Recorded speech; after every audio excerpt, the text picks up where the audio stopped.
Okay, so how to make share your link to have a customer purchase, right? So you will come here, put your paste, your link.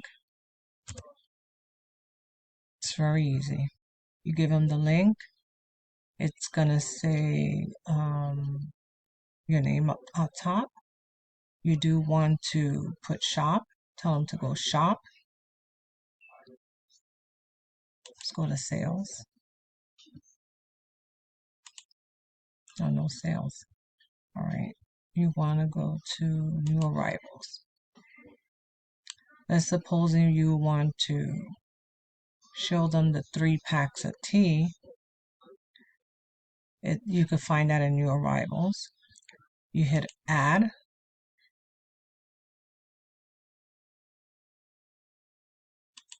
You're going to remove what you don't want. Go to checkout.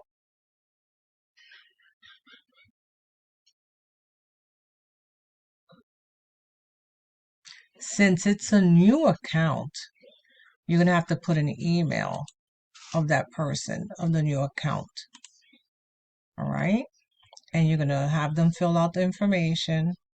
And then it's going to tell them if they want to create an account. That's how easy it is for a customer. Okay. If they send you the money, you can actually do their own account. And you could put your credit card because they send you the money, but you could ship it to them. Okay. Also, you can, this is what I usually do. If they're going to pay for it, you do their account and you have them on the phone. Then you just, how you do in customer service. Okay, may I please have your email? May I please have your address, your shipping address?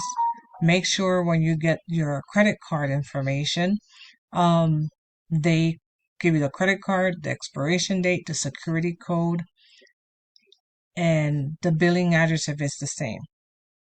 Okay, and then you just hit pay. Automatically, it's going to show up in your back office as a customer. All right.